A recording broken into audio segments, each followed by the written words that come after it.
nations. You could look at any other threat to national security over time, and it didn't take us this long. Why would this? Because this is rooted in an ideology, and it's rooted in homes and schools and mosques. So it's not something you can deal with. You can't capture or kill your way out of this, right? You do have to capture or kill those terrorists who exist today and who are trying to kill us. But you have to also deal with the bigger problem is how do you stop the creation of new terrorists? And we've never gotten our arms around that. And that is a very, very difficult challenge. I realize that's not a question that you can answer in a soundbite or so, but there is this chicken and the egg problem, right? When we go to war in Iraq the way we did, even when we drop drones, even though they're supposed to be surgical and just go after individual terrorists instead of populations, we alienate people and create more terrorists. So there's no doubt that that occurs, but you obviously, right, have to deal with the threat that's in front of you. If somebody's trying to break in your house and hurt your family, you don't stop and think about, whether the rest of the gang is going to be angry if you hurt this person. You take care of your family. So you do have to put up with those consequences. But I think in the long term, we have to find some way to deal with this ideology. One of the things I talk about in the book, Brian, is that Indonesia has done a remarkable job in this respect. And one of the interesting points about Indonesia is fewer Indonesians have gone to fight in Iraq and Syria than people from the United States, Canada, Australia, and Western Europe. And I think that's remarkable for the largest Muslim country in the world. Former CIA Deputy Director Michael Morell is my guest on WNYC. His new book is called The Great War of Our Time. On something in the news right now, I see that you've taken issue with the report by Seymour Hersh that Pakistan really knew about the U.S. Plan to get bin Laden, which of course got bin Laden. Pakistan has always said that it had nothing to do with it. In fact, it was blindsided by the United States. You saw the Seymour Hersh story, right? Yes, I sure did. It's all wrong.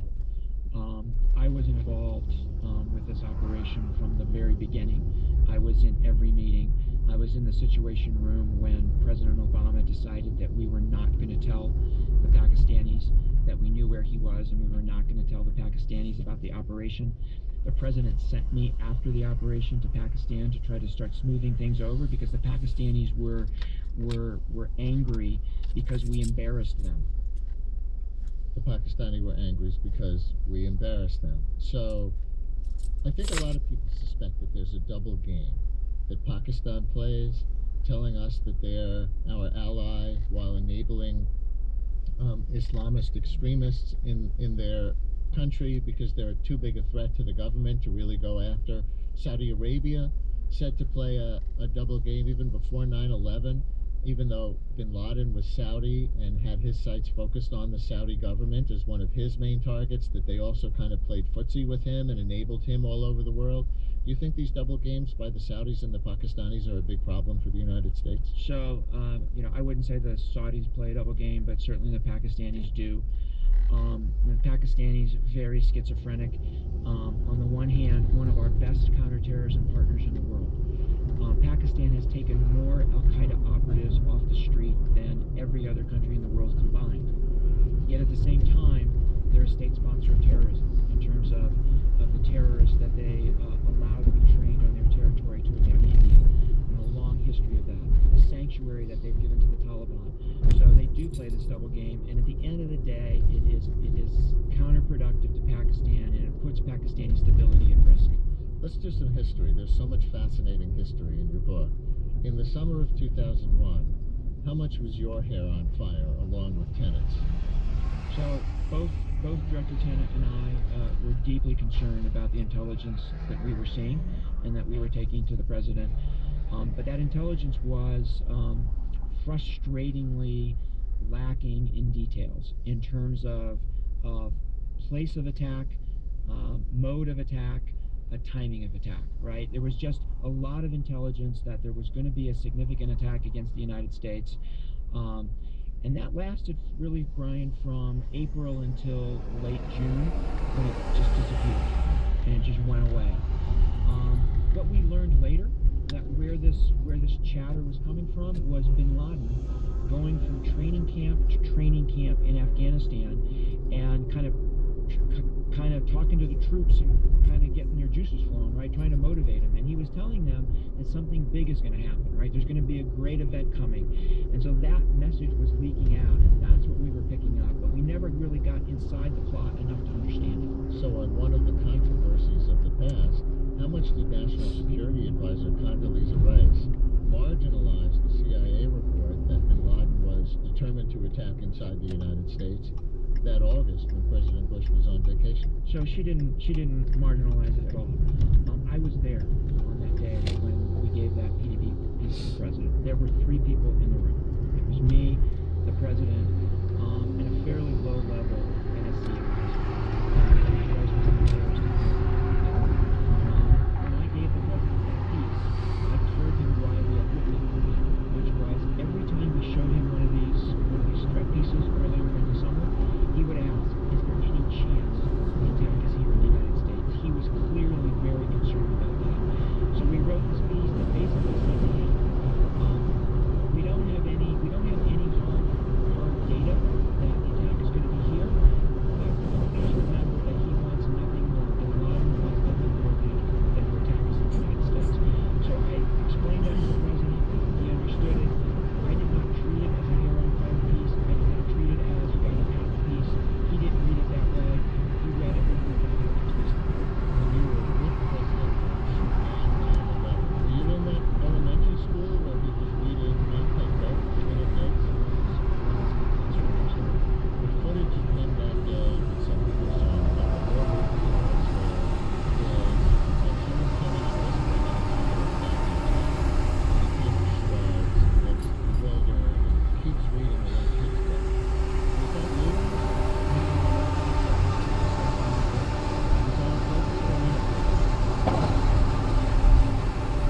You're just told, right, that the United States has come to attack. I don't think there's such a thing as an inappropriate reaction, right? I mean, he had to think, okay, what do I have to do here, right? And do I get up right now and walk out of this room? You know, do I wait till the story ends? You know, I think he's the best person to explain, you know, why he did what he did. But his waiting a couple minutes had absolutely no impact on what ultimately happened. Was Bush a little, clueless on the complexities of foreign policy and subject to manipulation by Cheney and others who were very interested? My sense is that is a myth. I was looking every day for the first year of his presidency.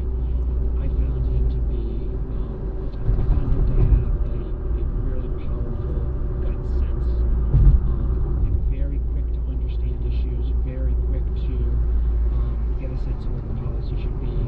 I found his policy gut reaction to be on the mark in almost every case.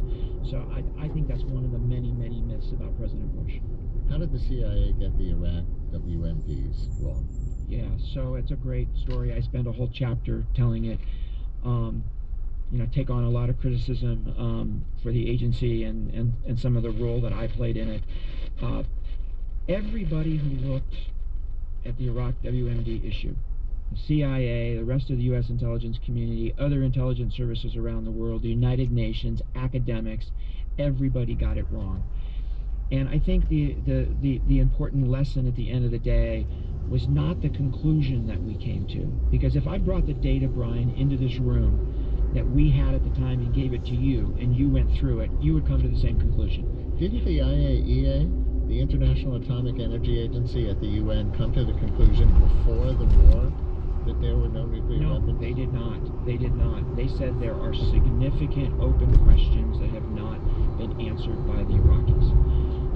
So back to the lesson, right? The lesson was not in the judgment that we came to, because it's really hard to come to another judgment. The lesson was that we weren't really very confident in that judgment, right? And we came across as being really confident. So if we had gone into the president, Brian, and said, we think he has this stuff, but what you really need to know is that our confidence level in this judgment is not very high because it's a circumstantial case, because a lot of the data is old, and our judgment is based on the fact that he had it once and used it against the Iranians and his own people. That would have been a very different message, and I think our reputation would have been very different at the end of the day. Would you say that another thing the CIA got wrong at that time was how much sectarian breakdown there would be after Saddam Hussein was toppled, The public was sold that war on the idea that Iraqis would welcome us with flowers and gleefully start a democracy. There was no talk of Sunnis or Shiites or Islamists or anything. Yeah, so I think that the breakdown in Iraqi society after the successful war against Saddam to remove him from power and to defeat his military, that breakdown in stability was really a policy failure. It was the decision to de-Ba'athify Iraqi society. It was the decision to remove from any government position anybody who had been in the Ba'ath Party. It was the decision to break down any Iraqi institution with significant ties to the Ba'ath Party.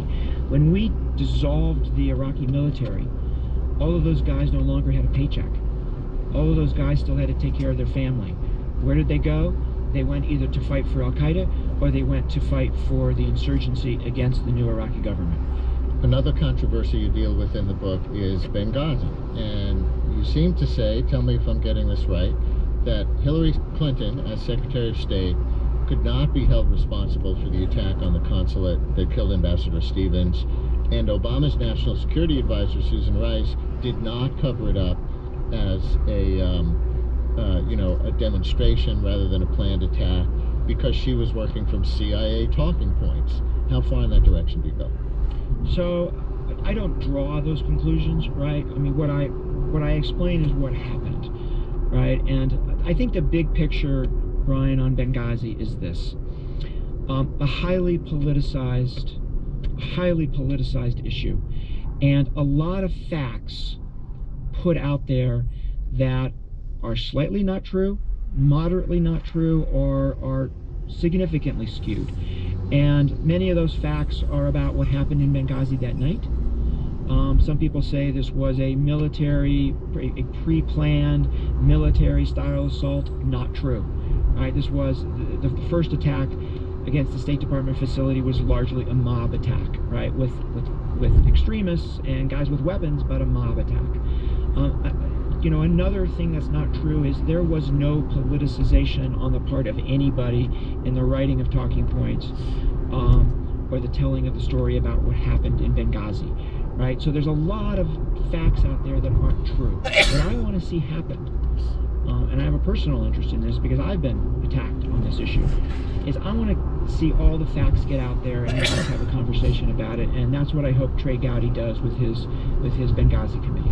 What do you think about this uranium deal that's been in the news involving a big donor to the Clinton Foundation winning government approval to sell 20% of uranium stocks to Russia? That needed many agencies' approval. Were you aware of that deal at that time? No, I wasn't, not at all. Do you have any concerns about it from an energy security standpoint, or think Hillary Clinton even knew about it, which her campaign said she didn't as Secretary of State? So the only thing I can tell you is that I don't trust the Russians on many things, but the one thing that I can trust them on is they have been very good non-proliferation partners. They've worked very hard to secure their nuclear weapons, so that's really all I can ask for. Edward Brian. Snowden. Yes. Where would you put him on a scale from whistleblowing patriot to traitor? No doubt traitor, as far as you can be on that scale. Really? Absolutely. Let me say this about it, okay? First, the largest disclosure of secrets in the history of the United States of America. The vast majority of those secrets having nothing to do with what he says motivated him, which was protecting the privacy and civil liberties of Americans and people around the world, right?